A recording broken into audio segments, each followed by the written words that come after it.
Welcome to Sumi kitchen. இன்றைக்கி நம்ம என்ன செய்ய போகிறோன்னா வீட்லேயே ஹோட்டல் ஸ்டைலில் ஃப்ரெஞ்ச் ஃப்ரைஸ் தான் செய்ய போகிறோம். வாங்க எப்படி செய்யுதுன்னு வீடியோக்குள்ளே போய் பார்க்கலாம். உருளைக்கிழங்கு எடுத்துகிட்டு தோலை சீவிட்டு நீளமாக கட் பண்ணி எடுத்துக்கோங்க.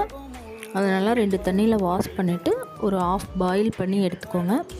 ஃபுல்லாக வேக வைக்க வேண்டாம், ஆஃப் பாயில் பண்ணால் போதும். அதனால் தண்ணியை வடித்து நல்லா ட்ரை பண்ணிவிட்டு ஆயிலில் போட்டு கிறிஸ்பியாக பொரித்து எடுத்துகிட்டு மேலே கொஞ்சம் பெப்பரும் மிளகாய்த்தூள் 1 ஸ்பூன் சால்ட் கொஞ்சம் போட்டுட்டு நல்லா மிக்ஸ் பண்ணி விட்டுட்டு அப்படியே டொமேட்டோ கெச்சப் வச்சு கொடுத்தீங்கன்னா சூப்பரான ஹோட்டல் ஸ்டைலில் ஃப்ரெஞ்ச் ஃப்ரைஸ் ரெடி.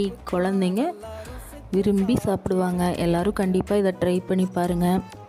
நம்ம சேனலை சப்போர்ட் பண்ணுங்கள், சப்ஸ்கிரைப் பண்ணுங்கள். நம்ம வீடியோஸ் பிடிச்சிருந்தா ஷேர் பண்ணுங்கள். தேங்க்ஸ் ஃபார் வாட்சிங்.